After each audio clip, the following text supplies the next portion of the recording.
بسم اللہ الرحمن الرحیم۔ سوال ہے، رمضان المبارک میں ثواب کی نیت سے اکثر افطار یا کھانے کی دعوت روزے داروں کو دی جاتی ہے۔ بعض مرتبہ میزبان کی کمائی یا تو 2 نمبر کی ہوتی ہے یا کم سے کم مشکوک ہوتی ہے۔ اگر دعوت قبول نہ کی جائے تو دل شکنی اور کدورت کا اندیشہ ہے۔ ایسی صورت میں حکم شرعی کیا ہے؟ سید صابر علی چشتی، ناندیڑ۔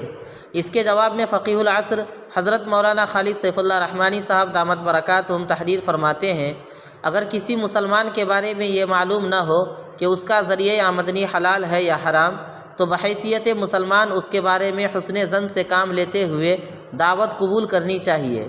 اگر اس کی آمدنی ناجائز ہو یا آمدنی کا غالب حصہ ناجائز ہو تو اس کی دعوت قبول کرنے سے پرہیز کرنا چاہیے اور اس کی تذلیل کے در پہ ہوئے بغیر تنہائی میں اسے دعوت قبول نہ کرنے کی وجہ سمجھا دینی چاہیے تاکہ اسے عبرت ہو۔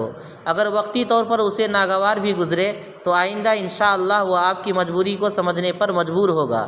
اگر اس کی آمدنی کا غالب حصہ حرام و ناجائز ہو لیکن جس پیسے سے دعوت کر رہا ہے معلوم ہے کہ خاص وہ پیسہ حلال ذریعے سے حاصل شدہ ہے، تو اس دعوت میں ایسے لوگ شریک ہو سکتے ہیں جو مقتدا کا درجہ نہ رکھتے ہوں۔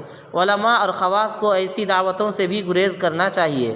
فقہ کی کتابوں میں صراحت کے ساتھ یہ تفصیل موجود ہے، البتہ بلا وجہ کسی مسلمان کے بارے میں بدگمانی بھی درست نہیں، اور اگر درست طریقے پر معلوم ہو تو الجھاؤ پیدا کیے بغیر تساہل بھی درست نہیں، تاکہ معاشرے میں ایسے لوگوں کو عبرت ہو اور وہ اس سے بچنے کا اہتمام کریں۔